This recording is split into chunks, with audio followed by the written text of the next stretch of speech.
I often get asked to make a tug of war video where my trains fight each other, and as much as I like to show people what they want to see, with normal trains I just don't think that would make an interesting video. It'd be like this. Oh my god, the red engine is wheel slipping. Oh my god, the blue engine is wheel slipping. This is the most insane battle I think I've ever witnessed. So instead, I challenged myself to build an engine that can beat every other train I own in a tug of war. And I call it the paddle steamer. This is not the first time I've built an insanely powerful engine. You might remember Speedy Pete from a few years ago, and this thing's even appeared on TV, and it worked by dragging itself along the railway sleepers using the little notches on this chain.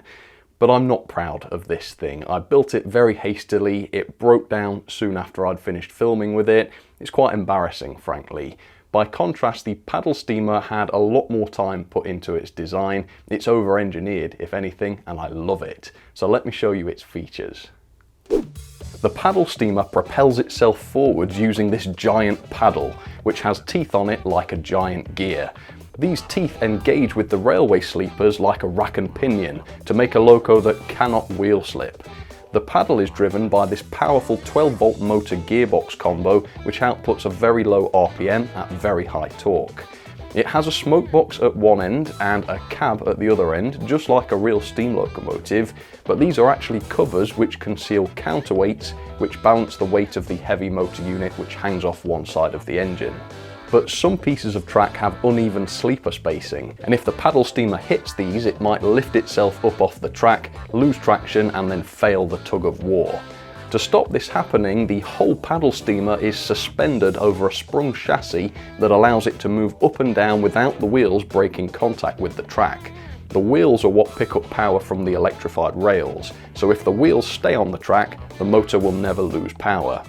Finally, as a fail-safe, the paddle steamer has two ratchets hanging down which lock into the railway sleepers. These make sure that no matter what happens with the giant paddle, the engine cannot go backwards and should never lose a tug of war. I think it looks awesome in theory, but I've not tested this yet, so does it work as well as I hope? Is it going to be as powerful as I'm expecting? Well, let's give it a first test and find out. Okay, paddle steamer, first test, does it work? Let's give it a little bit of power. Oh, there it goes. Moving quite smoothly off, and I can hear that the ratchets are working. It's actually quite a sinister noise. That spells trouble for the other locos this is going to go head to head against. And watch how it handles this section of track where the sleeper spacing is uneven. Just as I designed it, that compensation comes in, the chassis lifts up, and then the paddle re-engages on the other side. How awesome is that? I wonder what kind of speed this thing can do. Let's go up to full power. Oh yeah, it goes for it. Oh, it's got some speed to it. That's great. Now, what happens if I try to run this in reverse? Will the ratchets work? Okay, it does not like going in reverse, which is exactly how I designed this. So the paddle steamer works, but is it powerful? To find out, I need to set up as many coaches as possible. This is a lot of coaches. I've got coaches going all the way around the track, and at the end of all the coaches, we have waiting ominously the paddle steamer. Now, obviously, the paddle steamer cannot back up to these coaches to couple, so I'm going to have to do this by hand, and I'll also demonstrate to you that all these coaches really are connected around the track. So I've got to do this slowly and carefully, otherwise something's going to derail. But as you can see, the coaches at the other end are indeed moving. It's quite a strange sensation. So the paddle steamer is officially coupled. Can it haul all of these coaches? Let's find out. Okay, slowly does it. Here we go. I think we've lost power there. Come on. Uh-oh. We've reached a limit there. The NEM coupling has actually popped out the back of the paddle steamer. So I'm going to glue that in and then we'll try again. Okay, take two with the NEM coupling glued in place. Paddle steamer's not happy about this, but I'm going to press on. Here we go. I've also put some slack into the coaches, which seems to be helping, but she's struggling. I think we might have reached the limit there. Let's go a bit faster. Seems to be going forwards though. Oh, it's going. The coaches are moving. That is such a struggle, but I can't believe it's doing it. The ratcheting is doing its job though. It's just moving one sleeper at a time. And there we go, it's reached the points. Okay, I'm going to ballast this up with a few more grams of weight and we'll see if that improves it. Okay, paddle steamer had an upgrade. I've now added 80 extra grams of ballast weights. Does that make a difference? Let's find out. Try again.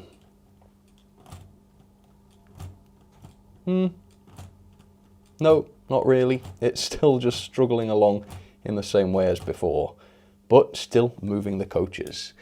Awesome, moving on. And now we come to the main feature, the Tug of War. I'm now going to test the paddle steamer against the most powerful locos I have in my collection. And we're going to start with the mighty Accurascale Deltic, which is a brand new diesel loco with a mighty tractive effort of 1.2 newtons. The Accurascale Deltic is on the track and it's coupled up to a piece of rope, on the other end of which is the paddle steamer, which is wired up backwards so that it will travel in the opposite direction of the Deltic. Who's going to win this one? Let's find out. Let's give it some gentle juice. Here goes. More juice. Oh, look at that. The paddle steamer is able to pull the Deltic along. It's struggling, it certainly doesn't like it. But the Deltic, no match at all for the paddle steamer. Yep, that's a complete win. Okay, paddle steamer 1, professional models 0. Up next we have my Super Schools class with tons of traction tyres on it, and this thing has a tractive effort of 1.4 newtons. The Super Schools class is now down onto the track and it's looking terrified because it's coupled up to the paddle steamer. The paddle steamer is holding up pretty well, although the paddle itself isn't performing as well as I'd hoped. It's skipping quite a lot. And usually when the paddle skips like that, the opponent has an opportunity to pull forward and make some progress. But because of the paddle steamer's ratchets, it remains absolutely solid, doesn't move back even an inch. So it's not working perfectly, but it was working well enough to beat the Accurascale Deltic. Is it going to beat the Super Schools class? Let's find out. Forwards direction, 3, 2, 1, here comes the juice. Here we go. Oh, it's doing exactly the same thing. In fact, it's struggling even less. There we go, it's over. That was over even more quickly. I guess then that's because the Schools class is just using rubber rather than weight, like the Accurascale model, and maybe it's easier to overcome the rubber than it is the massive weight. I don't know, but that's 2 to the paddle steamer, still 0 to the normal locos. And finally, the most powerful loco in my collection, the V-Trains Class 37. Thanks to its massive weight and rubber traction tyres, this loco has a tractive effort of 2.6 newtons. That's about double the Super Schools class. Let's see if it works.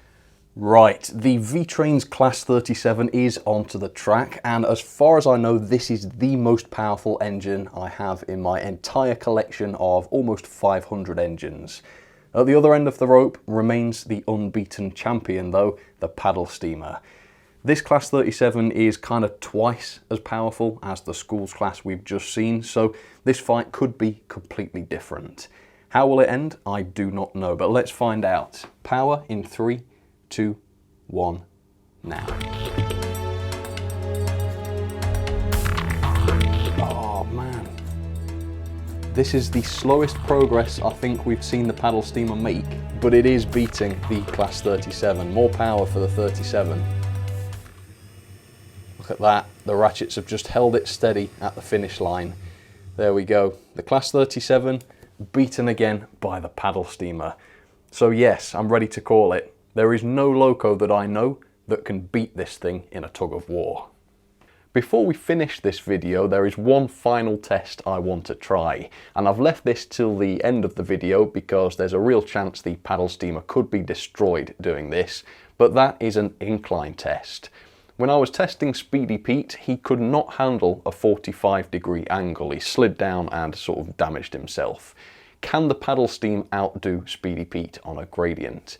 Well, let's find out. I'm going to start with some gentler angles, and then we're going to build up to 45 degrees and see whether the paddle steamer can maintain traction.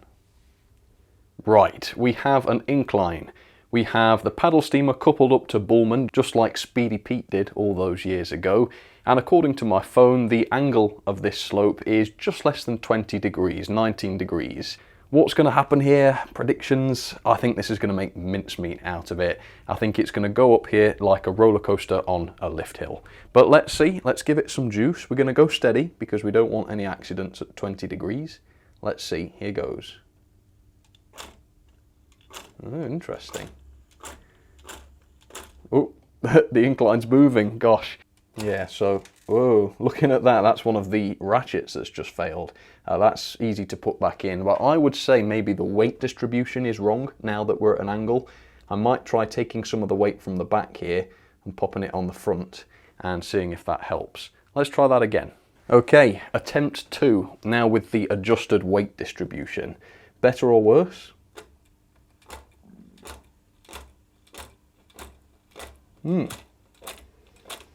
Well, not much better, but certainly no worse. Without the weights?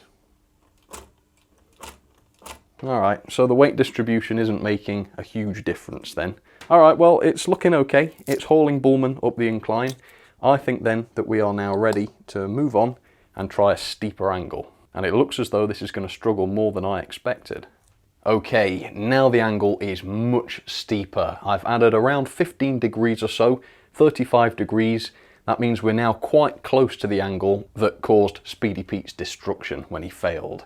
So, I'm not as confident now as I was, but can we make some progress with Bullman coupled up? Here we go. Paddle steamer, 35 degrees. Yep, still having to ratchet. But yeah, it does seem to be working. Whoa! Bullman came uncoupled.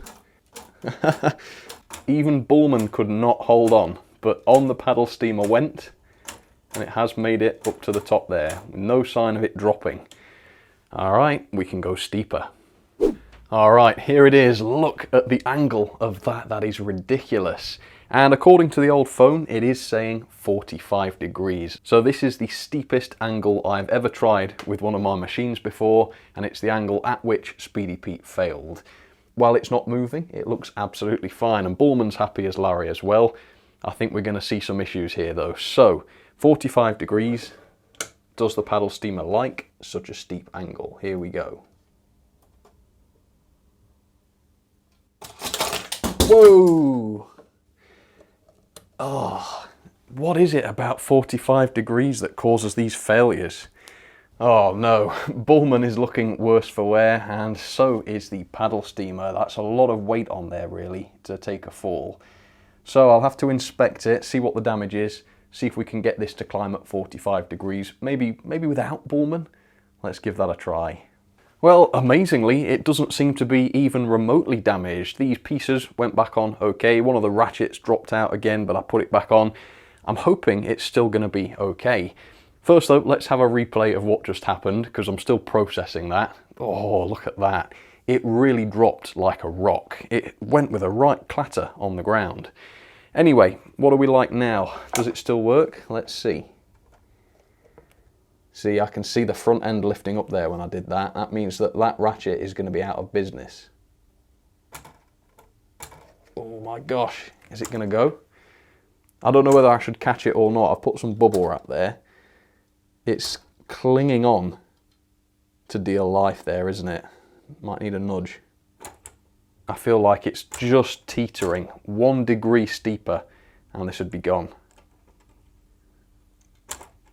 But it is rising, so it is climbing at 45 degrees. Let's go a bit faster. Yeah, I think the wheels are actually losing contact with the track here. Whoa. Yeah, we've found our limits there. So there you have it, folks, the paddle steamer. So what do I think about it? Is it better than Speedy Pete? Well, I think for the tug of war tests, yes. When Speedy Pete's chain used to jump and skip, I think he would have lost out to those powerful engines.